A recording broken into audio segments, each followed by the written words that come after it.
जय माता दी। भक्तों, वैभव लक्ष्मी व्रत रखने से धन और वैभव की प्राप्ति होती है, जिससे जीवन में सुख समृद्धि आती है और आर्थिक कष्ट दूर होते हैं। इस व्रत से परिवार में शांति आती है, मनोकामनाएं पूरी होती है, व्यापार में वृद्धि होती है और घर परिवार में लक्ष्मी का वास होता है। यह व्रत स्त्री और पुरुष दोनों रख सकते हैं और इसे 11 या 21 शुक्रवार तक किया जाता है। एक बड़ा शहर था। इस शहर में लाखों लोग रहते थे। पहले के जमाने के लोग साथ साथ रहते थे और एक दूसरे के काम आते थे। पर नए जमाने के लोगों का स्वरूप ही अलग सा है। सब अपने अपने काम में रत रहते हैं। किसी को किसी की परवाह नहीं। घर के सदस्यों को भी एक दूसरे की परवाह नहीं होती। भजन कीर्तन, भक्ति भाव, दया माया, परोपकार जैसे संस्कार कम हो गए हैं। शहर में बुराइयां बढ़ गई थी। शराब, जुआ, रेस, व्यभिचार, चोरी, डकैती आदि बहुत से अपराध शहर में होते थे। कहावत है कि हजारों निराशा में एक अमर आशा छिपी हुई है। इसी तरह इतनी सारी बुराइयों के बावजूद शहर में कुछ अच्छे लोग भी रहते थे। ऐसे अच्छे लोगों में शीला और उनके पति की गृहस्थी मानी जाती थी। शीला धार्मिक प्रकृति की और संतोषी थी। उनका पति भी विवेकी और सुशील था। शीला और उनका पति ईमानदारी से जीते थे। वे किसी की बुराई न करते थे और प्रभु भजन में अच्छी तरह समय व्यतीत कर रहे थे। उनकी गृहस्थी आदर्श गृहस्थी थी और शहर के लोग उनकी गृहस्थी की सराहना करते थे। शीला की गृहस्थी इसी तरह खुशी खुशी चल रही थी। पर कहा जाता है कि कर्म की गति अकल है, विधाता के लिखे लेख कोई नहीं समझ सकता है। इंसान का नसीब पल भर में राजा को रंक बना देता है और रंक को राजा। शीला के पति के अगले जन्म के कर्म भोगने बाकी रह गए होंगे कि वह बुरे लोगों से दोस्ती कर बैठा। वह जल्द से जल्द करोड़पति होने के ख्वाब देखने लगा। इसलिए वह गलत रास्ते पर चल निकला और करोड़पति के बजाय रोड़पति बन गया। यानी रास्ते पर भटकते भिखारी जैसी उसकी स्थिति हो गई थी। शहर में शराब, जुआ, रेस, चरस, गांजा आदि बदियां फैली हुई थी। उसमें शीला का पति भी फंस गया। दोस्तों के साथ उसे भी शराब की आदत हो गई। जल्द से जल्द पैसे वाला बनने की लालच में दोस्तों के साथ रेस जुआ भी खेलने लगा। इस तरह बचाई हुई धनराशि, पत्नी के गहने, सब कुछ रेस जुए में गंवा दिया था। समय के परिवर्तन के साथ घर में दरिद्रता और भूखमरी फैल गई। सुख से खाने के बजाय 2 वक्त के भोजन के लाले पड़ गए और शीला को पति की गालियां खाने का वक्त आ गया था। शीला सुशील और संस्कारी स्त्री थी। उसको पति के बर्ताव से बहुत दुख हुआ, किंतु वह भगवान पर भरोसा करके बड़ा दिल रखकर दुख सहने लगी। कहा जाता है कि सुख के पीछे दुख और दुख के पीछे सुख आता ही है, इसलिए दुख के बाद सुख आएगा ही। ऐसी श्रद्धा के साथ शीला प्रभु भक्ति में लीन रहने लगी। इस तरह शीला असह्य दुख सहते सहते प्रभु भक्ति में वक्त बिताने लगी। अचानक एक दिन दोपहर में उनके द्वार पर किसी ने दस्तक दी। शीला सोच में पड़ गई कि मुझ जैसे गरीब के घर इस वक्त कौन आया होगा। फिर भी द्वार पर आए हुए अतिथि का आदर करना चाहिए, ऐसे आर्य धर्म के संस्कार वाली शीला ने खड़े होकर द्वार खोला। देखा तो एक माँ जी खड़ी थी। वे बड़ी उम्र की लगती थी, किंतु उनके चेहरे पर अलौकिक तेज निखर रहा था। उनकी आंखों में से मानो अमृत बह रहा था। उनका भव्य चेहरा करुणा और प्यार से छलकता था। उनको देखते ही शीला के मन में अपार शांति छा गई। वैसे शीला इस माँ जी को पहचानती न थी, फिर भी उनको देखकर शीला के रोम रोम में आनंद छा गया। शीला माँ जी को आदर के साथ घर में ले आई। घर में बिठाने के लिए कुछ भी नहीं था, अतः शीला ने सकुचा कर एक फटी हुई चादर पर उनको बिठाया। माँ जी ने कहा, क्यों शीला, मुझे पहचाना नहीं? शीला ने सकुचा कर कहा, माँ, आपको देखते ही बहुत खुशी हो रही है, बहुत शांति हो रही है। ऐसा लगता है कि मैं बहुत दिनों से जिसे ढूंढ रही थी वे आप ही हैं, पर मैं आपको पहचान नहीं सकती। माँ जी ने हंसकर कहा, क्यों भूल गई? हर शुक्रवार को लक्ष्मी जी के मंदिर में भजन कीर्तन होते हैं, तब मैं भी वहाँ आती हूँ। वहाँ हर शुक्रवार को हम मिलते हैं। पति गलत रास्ते पर चढ़ गया, तब से शीला बहुत दुखी हो गई थी और दुख की मारी वह लक्ष्मी जी के मंदिर में भी नहीं जाती थी। बाहर के लोगों के साथ नजर मिलाते भी उसे शर्म लगती थी। उसने याददाश्त पर जोर दिया, पर वह माँ जी याद नहीं आ रही थी।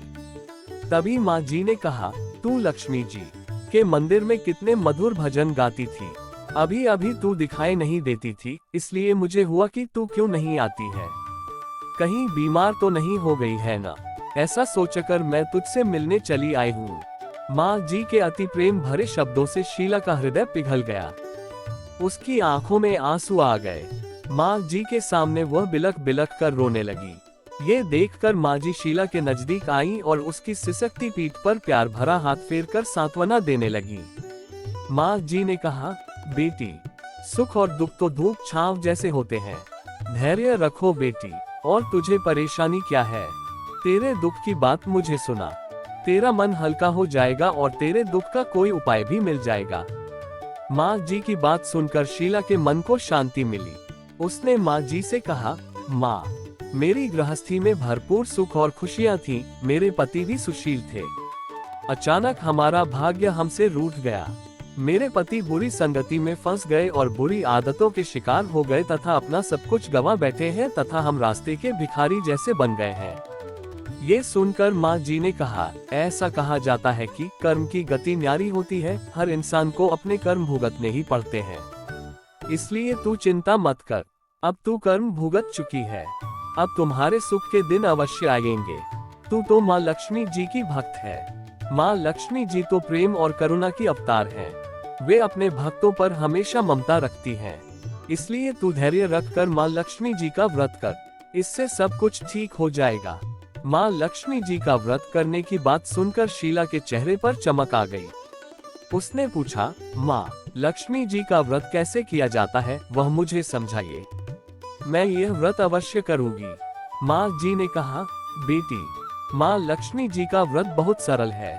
उसे वरदलक्ष्मी व्रत या वैभव लक्ष्मी व्रत भी कहा जाता है। यह व्रत करने वाले की सब मनोकामना पूर्ण होती है। वह सुख संपत्ति और यश प्राप्त करता है। ऐसा कहकर माँ जी वैभव लक्ष्मी व्रत की विधि कहने लगी। बेटी, वैभव लक्ष्मी व्रत वैसे तो सीधा सादा व्रत है, किंतु कई लोग यह व्रत गलत तरीके से करते हैं, अतः उसका फल नहीं मिलता। कई लोग कहते हैं कि सोने के गहने की हल्दी कुमकुम से पूजा करो, बस व्रत हो गया। पर ऐसा नहीं है। कोई भी व्रत शास्त्रीय विधि से करना चाहिए, तभी उसका फल मिलता है। सच्ची बात यह है कि सोने के गहनों का विधि से पूजन करना चाहिए। व्रत की उद्यापन विधि भी शास्त्रीय विधि से करना चाहिए। यह व्रत शुक्रवार को करना चाहिए। प्रातःकाल स्नान करके स्वच्छ कपड़े पहनो और सारा दिन जय मां लक्ष्मी का रटन करते रहो। किसी की चुगली नहीं करनी चाहिए। शाम को पूर्व दिशा में मुंह करके आसन पर बैठ जाओ। सामने पाटा रखकर उस पर रुमाल रखो। रुमाल पर चावल का छोटा सा ढेर करो। उस ढेर पर पानी से भरा तांबे का कलश रखकर कलश पर एक कटोरी रखो। उस कटोरी में एक सोने का गहना रखो। सोने का ना हो तो चांदी का भी चलेगा। चांदी का ना हो तो नकद रुपया भी चलेगा। बाद में घी का दीपक जलाकर अगरबत्ती सुलगा कर रखो। माँ लक्ष्मी जी के बहुत स्वरूप हैं और माँ लक्ष्मी जी को श्री यंत्र अति प्रिय है। अतः वैभव लक्ष्मी में पूजन विधि करते वक्त सर्वप्रथम श्री यंत्र और लक्ष्मी जी के विविध स्वरूपों का सच्चे दिल से दर्शन करो। उसके बाद लक्ष्मी स्तवन का पाठ करो। बाद में कटोरी में रखे हुए गहने या रुपये को हल्दी कुमकुम और चावल चढ़ाकर पूजा करो और लाल रंग का फूल चढ़ाओ। शाम को कोई मीठी चीज बनाकर उसका प्रसाद रखो। न हो सके तो शक्कर या गुड़ भी चल सकता है। फिर आरती करके 11 बार सच्चे हृदय से जय मां लक्ष्मी बोलो। बाद में 11 या 21 शुक्रवार यह व्रत करने का दृढ़ संकल्प मां के सामने करो और आपकी जो मनोकामना हो वह पूरी करने को मां लक्ष्मी जी से विनती करो। फिर मां का प्रसाद बांट दो और थोड़ा प्रसाद अपने लिए रख लो। अगर आप में शक्ति हो तो सारा दिन उपवास रखो और सिर्फ प्रसाद खाकर शुक्रवार का व्रत करो। न शक्ति हो तो एक बार शाम को प्रसाद ग्रहण करते समय खाना खा लो। अगर थोड़ी शक्ति भी ना हो तो 2 बार भोजन कर सकते हैं। बाद में कटोरी में रखा गहना या रुपया ले लो। कलश का पानी तुलसी की क्यारी में डाल दो और चावल पक्षियों को डाल दो। इसी तरह शास्त्रीय विधि से व्रत करने से उसका फल अवश्य मिलता है। इस व्रत के प्रभाव से सब प्रकार की विपत्ति दूर होकर आदमी मालामाल हो जाता है। संतान न हो तो संतान प्राप्ति होती है। सौभाग्यवती स्त्री का सौभाग्य अखंड रहता है। कुमारी लड़की को मनभावन पति मिलता है। शीला ये सुनकर आनंदित हो गई। फिर पूछा, माँ, आपने वैभव लक्ष्मी व्रत की जो शास्त्रीय विधि बताई है वैसे मैं अवश्य करूंगी, किंतु उसकी उद्यापन विधि किस तरह करनी चाहिए ये भी कृपा करके सुनाइए। माँ जी ने कहा, 11 या 21 जो मन्नत मानी हो उतने शुक्रवार यह वैभव लक्ष्मी व्रत पूरी श्रद्धा और भावना से करना चाहिए। व्रत के आखिरी शुक्रवार को खीर का नैवेद्य रखो। पूजन विधि हर शुक्रवार को करते हैं वैसे ही करनी चाहिए। पूजन विधि के बाद श्रीफल फोड़ो और कम से कम 7 कुंवारी या सौभाग्यशाली स्त्रियों को कुमकुम का तिलक करके वैभव लक्ष्मी व्रत की एक पुस्तक उपहार में देनी चाहिए और सबको खीर का प्रसाद देना चाहिए। फिर धनलक्ष्मी स्वरूप वैभव लक्ष्मी स्वरूप माँ लक्ष्मी जी की छवि को प्रणाम करें। माँ लक्ष्मी जी का ये स्वरूप वैभव देने वाला है। प्रणाम करके मन ही मन भावुकता से माँ की प्रार्थना करते वक्त कहें कि हे माँ धनलक्ष्मी, हे माँ वैभव लक्ष्मी, मैंने सच्चे हृदय से आपका व्रत पूर्ण किया है, तो हे माँ हमारी मनोकामना पूर्ण कीजिए, हमारा सबका कल्याण कीजिए। जिसे संतान न हो उसे संतान देना, सौभाग्यशाली स्त्री का सौभाग्य अखंड रखना, कुंवारी लड़की को मनभावन पति देना। आपका ये चमत्कारी वैभव लक्ष्मी व्रत जो करे उसकी सब विपत्ति दूर करना, सबको सुखी करना। हे माँ आपकी महिमा अपरंपार है। माँ जी के पास से वैभव लक्ष्मी व्रत की शास्त्रीय विधि सुनकर शीला भाव विभोर हो उठी। उसे लगा मानो सुख का रास्ता मिल गया। उसने आंखें बंद करके मन ही मन उसी क्षण संकल्प लिया कि हे वैभव लक्ष्मी माँ, मैं भी माँ जी के कहे अनुसार श्रद्धा पूर्वक शास्त्रीय विधि से वैभव लक्ष्मी व्रत 21 शुक्रवार तक करूंगी और व्रत की शास्त्रीय रीति के अनुसार उद्यापन भी करूंगी। शीला ने संकल्प करके आंखें खोली तो सामने कोई न था। वह विस्मित हो गई कि माँ जी कहाँ गई। यह माँ जी कोई दूसरा नहीं साक्षात लक्ष्मी जी ही थी। शीला लक्ष्मी जी की भक्त थी, इसलिए अपने भक्त को रास्ता दिखाने के लिए माँ लक्ष्मी देवी माँ जी का स्वरूप धारण करके शीला के पास आई थी। दूसरे दिन शुक्रवार था। प्रातःकाल स्नान करके स्वच्छ कपड़े पहनकर शीला मन ही मन श्रद्धा और पूरे भाव से जय माँ लक्ष्मी का मन ही मन रटन करने लगी। सारा दिन किसी की चुगली नहीं की। शाम हुई तब हाथ पांव मुंह धोकर शीला पूर्व दिशा में मुंह करके बैठी। घर में पहले तो सोने के बहुत से गहने थे, पर पति ने गलत रास्ते पर चलकर सब गिरवी रख दिए। पर नाक की कील पुल्ली बच गई थी।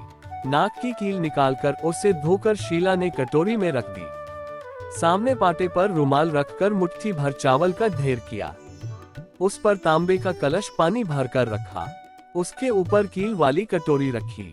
फिर विधि पूर्वक वंदन स्तवन पूजन वगैरह किया और घर में थोड़ी शक्कर थी, वह प्रसाद में रखकर वैभव लक्ष्मी व्रत किया। ये प्रसाद पहले पति को खिलाया। प्रसाद खाते ही पति के स्वभाव में फर्क पड़ गया। उस दिन उसने शीला को मारा नहीं, सताया भी नहीं। शीला को बहुत आनंद हुआ। उसके मन में वैभव लक्ष्मी व्रत के लिए श्रद्धा बढ़ गई।